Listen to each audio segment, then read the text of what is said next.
అశ్వ సంవత్సరంలో కైలాస యాత్ర Shri Gayatri tours and travels 8977349696. జై శ్రీరామ్. శ్రీమాత్రే నమః. శ్రీ గురుభ్యో నమః. మీనరాశి మీన లగ్నాల్లో పుట్టిన వాళ్ళకి ఈ పరాభవ నామ సంవత్సరం ఎలాంటి ఫలితాలను ఇవ్వబోతుంది? ముందుగా ఆదాయ వ్యయము, రాజ్యపూజ్యం, అవమానము ఎలా ఉన్నాయో తెలుసుకుందాం. ఆదాయం 14, వ్యయం 11, రాజ్యపూజ్యం 7, అవమానం 2. ఈ సంవత్సరం మీకు జూలై నుంచి మీరు అనుకున్న ప్లాన్స్ అన్నీ కూడా మేనిఫెస్ట్ అవుతాయి, ఎగ్జిక్యూట్ చేయగలుగుతారు. జూపిటర్ మిమ్మల్ని, దేవగురువైన బృహస్పతి మిమ్మల్ని చాలా రైట్ పాత్రలోకి తీసుకెళ్తున్నారు. అంటే మీరు రైట్ పాత్రలో లేరు అలా అని కాదు నా ఉద్దేశము, రైట్ డైరెక్షన్. ఒకసారి మనము ప్రయత్నం లోపల లేకుండా మనం ప్రయత్నాలు చేస్తూ ఉంటాము. బట్ మనం ఎంచుకున్న మార్గం కరెక్ట్ కాకపోతే ఆ దారి, ఇప్పుడు మనకి ట్రాఫిక్ ఉన్న దారిలో మనం వెళ్తే డెస్టినేషన్ చేరుకోవడానికి చాలా కాలం పడుతుంది. అదే మనకి ట్రాఫిక్ ఫ్రీ ఉన్న రూట్లో మనం వెళ్తే కనుక మనం తొందరగా అనుకున్న టైం కంటే ముందే రీచ్ అవ్వచ్చు. అంటే ఇట్ ఆల్ డిపెండ్స్ అపాన్ మనకి ఏ దారి మనం చూస్ చేసుకుంటున్నాం అనేది మనకి జాతకంలో అంటే తెలియకపోవచ్చు అన్ని వేళలు. అందుకే జ్యోతిష పండితుల్ని సంప్రదిస్తే వాళ్ళు చెప్తారు ఈ వేలో వెళ్తే మంచిది, ఈ వేలో వెళ్తే మీకు ప్రాబ్లమ్స్ ఉంటాయని చెప్పి. ఇప్పుడు ఏంటంటే ఇవన్నీ మీకు మీ మైండ్ డైరెక్ట్ చేస్తుంది. ఇలా కాదు ఇంప్లిమెంట్ చేయాల్సింది, ఇది కాదు పద్ధతి, ఇలా వెళ్తే చాలా మంచి వేళ మనకి పనులన్నీ అవుతాయి. అందుకే మీరు అనుకున్న ప్లాన్స్, మీ యాక్షన్స్ అన్నీ చాలా చక్కగా ఎగ్జిక్యూట్ చేయగలుగుతారు. అది కూడా అందరు అప్రిషియేషన్స్ తీసుకుంటూ. సో ఎప్పుడైనా మనం అనుకున్న పనులు ఎగ్జిక్యూట్ చేయవచ్చు గాక, దాని ద్వారా మనం సక్సెస్ పొందవచ్చు గాక. మనం పొందే సక్సెస్ అన్ని వేళలా ఇప్పుడు డెఫినెట్గా మనం సక్సెస్ తీసుకున్నాము అంటే మన చుట్టూ ఉన్న వాళ్ళు, మన శ్రేయోభిలాషులు మనల్ని అప్రిషియేట్ చేస్తారు. కానీ కొంతమంది ఇక్కడి నుంచి చేస్తారు, కొంతమంది ఇక్కడి నుంచి చేస్తారు. సో డిఫర్ అవుతుంది కదా.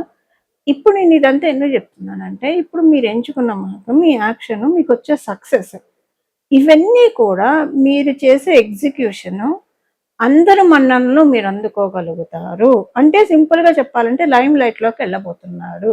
ఇది అందరూ కూడా హార్ట్ఫుల్గా మిమ్మల్ని అప్రిషియేట్ చేసే టైం, లైమ్ లైట్లోకి వెళ్ళబోయే టైం ఇది. జూలై నుంచి ఈ పాయింట్స్ అన్నీ మీరు చూస్తారు. చాలా ప్రశాంతంగా అనిపిస్తుంది, మనసుకి ప్రశాంతంగా నిద్రపోగలుగుతారు. అంటే మనము ఈ 2026లో ఆల్రెడీ మీరు ఏలియన్ నర్సెన్లో ఉన్నారు కదా. సో ఈ 2026లో ఆరోగ్యరీత్యా కావచ్చు, మానసిక ఇబ్బందులతోటి కావచ్చు బాగానే నలిగారు. కాకపోతే గురు భగవానుడు రాసి అవ్వడం వల్ల ఏది కూడా అందరికీ, అంటే ఇప్పుడు మీరు నలిగిన బాధ కావచ్చు, ఆరోగ్యరీత్యా కావచ్చు, లేదా మానసిక రీత్యా కావచ్చు, అవమానాలు, ఒత్తిడులు, ఇవేవి కూడా మీకు మహా అయితే మీ కుటుంబం గడప దాటి బయటకు వెళ్ళలేదు. ఎవరికి తెలియకుండానే మేనేజ్ చేసి హ్యాండిల్ చేసి, ఎందుకంటే మీనరాశి అనేది ద్వాదశ రాశి, 12వ రాశి. మెయిన్ ఏంటంటే వీళ్ళు ఎక్కువగా అటాచ్డ్ బట్ డిటాచ్డ్. మాకు అలా జరిగింది, మాకు ఇలా జరిగిందని ఊరు వారా డప్పేసుకోరు. ఆ మెంటాలిటీ ఉండదు మీనరాశిలో పుట్టిన వాళ్ళకి. ఏది జరిగినా ఒక స్ట్రాంగ్ మైండ్ తోటి, ఓకే ఇది జరిగింది రైట్, ఇప్పుడు దీంట్లోంచి మనం ఏం డెసిషన్ తీసుకోవాలి, ఇలాగే ఉంటుంది. అది ఇప్పుడు మీకు ఏంటంటే ఇదంతా మీరు 2025లో చూసారు కాబట్టి ఈ పరాభవ నామ సంవత్సరంలో వీటన్నిటిని మీరు అధిగమిస్తారు. మానసిక ప్రశాంతత ఉంటుంది. చుట్టూ చూసే వాళ్ళకి నేను 2025లో వీళ్ళు బాగానే ఉన్నారుగా అని అనుకుంటారు. కాకపోతే మీరు బాగున్నారా, ఇప్పుడు మీ చేతిలో గులాబీలనే చూస్తారు కానండి, ఆ గులాబీలు మీరు ఇలా గట్టిగా పట్టుకుంటే ఆ ముళ్ళు గుచ్చుకుంటున్న సంగతి మీకే కదా తెలిసేది. సో అది జనాలకి కనిపించదు. ఓ వీళ్ళ చేతిలో ఎన్ని పువ్వులు ఉన్నాయి, ఇంకేంటి బకీలు అంత ఫ్లవర్లు ఇస్తున్నారు అందరూ అలా అని అనుకుంటారు. కానీ దాన్ని ఎంత పెయిన్ఫుల్గా మీరు పట్టుకున్నారన్నది మీ వరకే మీకు తెలుసు, ఇక్కడికే ఉంటుంది. ఇది ఒక్కొక్కసారి ఏంటంటే అది ఐసోలేషన్ రాశి కూడా కదా, మీ బాగా ఆత్మీయులతో కూడా మీరు షేర్ చేసుకోవడానికి ఇష్టపడరండి. ఈ మీనరాశి వాళ్ళు జనరల్గా తొందరగా ఎవరితోటి ఓపెన్ అవ్వరు.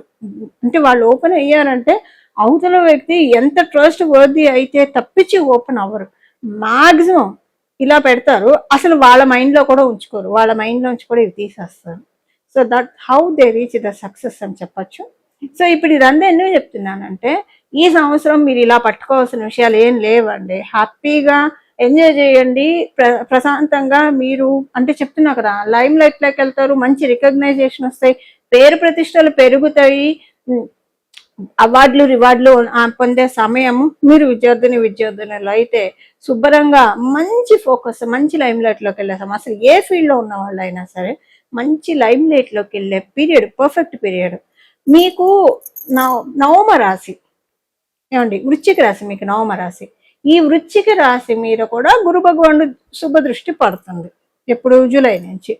దీనివల్ల ఏంటంటే పంచమ స్థానము బలంగా ఉంది, నవమ స్థానము బలంగా ఉంది. ఒకటేసారి పూర్వపుణ్యాలు ఈ రెండు పూర్వపుణ్య స్థానాలు ఒకటేసారి యాక్టివేట్ అవ్వడం అనేది ultimate cut and raiser for fortunes. ఇందులో ఎలాంటి ఇది లేదు. మీరు పరాభవ నామ సంవత్సరం స్టార్టింగే మీ డైరీలో మీరు రాసుకోండి, ఈ సంవత్సరం నాకు అదృష్టవంతంగా ఉండబోతుంది, ఈ సంవత్సరం నాకు విజయవంతంగా ఉండబోతుంది. ఇలా రాసుకోండి. అవన్నీ అవ్వడం మీరు ఎండ్ ఆఫ్ ద ఇయర్ చూసుకోండి. మనసుకి గుండెల మీద అమ్మయ్య అని చేసుకొని ప్రశాంతంగా పడుకునే రోజుల్ని మీరు చూడబోతూ ఉన్నారు. 2026లో ఎవరికి కనిపించినా కనిపించకపోయినా ఆరోగ్య రీత్యా కావచ్చు, మానసిక రీత్యా కావచ్చు, చాలా పడ్డారు. ఎంత నలిగారు అనేది ఇప్పుడు ఈ వీడియో వినే వాళ్ళందరూ కూడా డెఫినెట్ గా కనెక్ట్ అవుతారు. అది జరిగాయి కాబట్టి కనెక్ట్ అవుతారు. సో అవి కనెక్ట్ అయ్యారు కాబట్టి మీకు ఒక కాన్ఫిడెన్స్ వస్తుంది. రైట్, ఇవన్నీ జరిగాయి కాబట్టి రాబోయే దాంట్లో ప్రశాంతతని చూడబోతున్నాం. సో ఇక్కడ నేను ఇంకా ప్రత్యేకించి ఈ ఫీల్డ్ అని టచ్ చేయగల, మీరు ఉద్యోగస్తులు అని టచ్ చేయగల, వ్యాపారస్తులు అని టచ్ చేయగల. కారణం ఏంటి? ప్రశాంతత, అదృష్టం. అంటే ఉద్యోగస్తులకైతే ఉద్యోగంలో అదృష్టం, వ్యాపారస్తులకైతే వ్యాపారంలో అదృష్టం, వివాహం కాని వాళ్ళకి వివాహం అవుతుంది, సంతానం ఎదురు చూస్తున్న వాళ్ళకి సంతానం దక్కుతుంది, సంతాన పరంగా సమస్యలు ఉంటే వాటిలోంచి బయటపడతారు. ఇలాగండి మనకి పూర్వపుణ్యాలు ఒకటేసారి యాక్టివేట్ అవుతున్నాయి అంటే it's not an easy thing. ఒకటేసారి మీకు ఇది అవుతూ ఉంది. ఇప్పుడు మీ జన్మ జాతకంలో గురు భగవానుడు సపోజ్ కర్కాటక రాశిలో ఉన్నాడు అనుకోండి, ఇంకా మీరు నక్కతోక తొక్కినట్లే, ఇంకా డబుల్ పనందే ఉంటుంది. అక్కడ లేకపోయినా మీకు అదృష్టమే, అందులో ఎలాంటి డౌట్ లేదు. డిసెంబర్ నుంచి ఇంకా మీ అదృష్టం పెరగబోతోంది. అంటే జనరల్గా ఒక మాట అంటూ ఉంటారు పెద్దవాళ్ళు, పుణ్యం పుచ్చిపోయిందని చెప్పి. మీకు అదృష్టం ఓవర్ఫ్లోయింగ్గా ఉంది.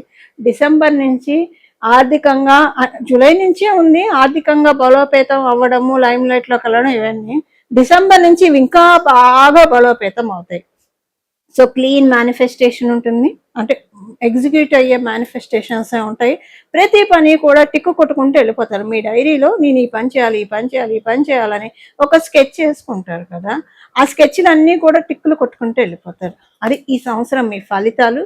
ఎలా చూసుకున్న శుభగంటికలు, శుభ పరంపర మీనరాశి వాళ్ళకు ఉన్నది. మీరు హెల్త్ ప్రాబ్లమ్స్తో ఇన్నాళ్ళు నలిగిపోయి ఉంటే హెల్త్ రావడం మీకు శుభగంటిక కదండి. హెల్త్ అంతా కూడా బాగా ఉంటుంది, ప్రశాంతంగా. అమ్మ ఓపిక ఉంటే ఇంత హాయిగా ఉంటుందా అంటే, మనకి ఏది ఉన్నప్పుడు విలువ తెలియదు, తగ్గినప్పుడే తెలుస్తుందని. ఇప్పుడు హెల్త్ ప్రాబ్లం అంటే ఓపికలాకి ఇబ్బంది పడ్డవాళ్ళు, ఏదైనా సమస్యతో ఇబ్బంది పడేవాళ్ళు, ఓపిక అంటే ఇలా ఉంటుందా? పార్వతి అమ్మవారి శక్తి, దుర్గా అమ్మవారి శక్తి ఓపిక రూపంలో మనలో ఉండడం వల్ల మనం ఎన్ని పనులు చేయొచ్చు, అదంతా కోల్పోయేంత అది ఇప్పుడు మీకు బలోపేతం అవుతున్నాయి. సో దైవం నిర్దేశించే మార్గంలోనే మీరు ఇప్పుడు వెళ్తారు. ఏంటంటే పంచమ స్థానం, నవమ స్థానం బలంగా ఉండడం వల్ల ఇప్పుడు మన చిన్నప్పుడు మనం తీసుకుంటే, లేదా మన పిల్లలు ఎవరో దాకేందుకు, మన పిల్లలు నర్సరీలో ఉన్నప్పుడు, ఎల్కేజీలో ఉన్నప్పుడు, యూకేజీలో ఉన్నప్పుడు వాళ్ళు ఏవి రాయలేరు. మనం ఏం చేస్తాం, మన ఒళ్ళో కూర్చోబెట్టుకొని వాళ్ళ వేలు పట్టుకొని మనమే రాయిపిస్తాం. తర్వాత నెమ్మదిగా వాళ్ళని రాయమని మనం చెప్తాం. ఇప్పుడు ఈ విషయం ఎందుకు చెప్తున్నానంటే, ప్రకృతి దేవత శ్రీమన్నారాయణుడు, ఈశ్వరుడు లేదా జగదమ్మ ఒళ్ళో కూర్చోపెట్టుకొని అదృష్టం అని రాయిస్తూ ఉంది. మీనరాశి, మీన లగ్నంలో పుట్టిన వాళ్ళందరికీ కూడా ఈ అదృష్టం అని అమ్మవారే రాయించారు అనుకోండి, అది మనకి ఇక మనం చెప్పక్కర్లేదు. ఆ రిజల్ట్స్ మీరు చూసి ఆనందించండి. ఏలినాడు శనిలో ఉన్నా మీకు ఈ సంవత్సరం అన్ని బోనస్లతో కూడి ఉంది. మీరు అదృష్టవంతులండి బాబు. ఎందుకంటే ఏలినాడు శని ఒక సంవత్సరం మిమ్మల్ని కష్టపెట్టి, ఆ తర్వాత అంటే ఒక సంవత్సరం ఉన్నారు వేసుకొని, గట్టిగా సంవత్సరం ఉన్నారు కూడా కదా, మీరు వెంటనే ఈజీగా స్కిప్ అయిపోతున్నారు దాంట్లోంచి. ఎందుకంటే మిగతావన్నీ చాలా అనుకూలంగా ఉన్నాయి కాబట్టి చాలా చక్కటి ఫలితాల్ని మీనరాశి, మీన లగ్నంలో పుట్టిన వాళ్ళందరూ తీసుకోబోతున్నారు. పరిహారం కూడా ఏం చేయాలో ఒకసారి చూద్దాం. ఈ పరాభవ నామ సంవత్సరంలో చేసుకోవాల్సిన పరిహారము. గురు భగవానుడు ఈ సంవత్సరము ఆయన సంచారం చాలా అంటే చాలా ఇంట్రెస్టింగ్గా ఉంటుంది కాబట్టి, ఎందుకంటే కర్కాటక రాశిలో ఆయన బంగారు పాదాన్ని మోపుతున్నాడు. ఉచ్చస్థానం కర్కాటక రాశి స్వామివారికి చాలా మంచి ఫలితాన్ని ద్వాదశ రాశి వాళ్ళకి, ద్వాదశ లగ్నాల వాళ్ళకి కూడా ఆయన ప్రసాదించబోతూ ఉన్నాడు. ఎందుకంటే ఉచ్చ స్థానంలో ఉంటున్నాడు కాబట్టి. But conditions apply. కొన్ని రాసుల వాళ్ళకి, కొన్ని లగ్నాల వాళ్ళకి ఆయన కంప్లీట్ ఫలితాలను అయితే ఇవ్వలేడు. అలాగే మీ జన్మ జాతకంలో కనుక ఇప్పుడు ప్రస్తుతం బాగోకపోతే అప్పుడు కూడా మీరు పూర్తిగా తీసుకోలేరు. సో ఇలాంటి కండిషన్స్ ఏవైనా ఉన్నా, అంటే మీ జన్మ జాతకంలో గురుబలం లేకపోయినా, లేదా ఇప్పుడు ప్రస్తుతానికి గురుబలానికి సపోర్ట్ చేసే, అంటే ఇప్పుడు గోచారంలో గురుబలం మనకి జూన్లో ఆయన ఎప్పుడైతే కర్కాటక రాశిలోకి వెళ్తాడో అప్పటి నుంచి గురుబలం బాగా పెరుగుతుంది గోచార రీత్యా.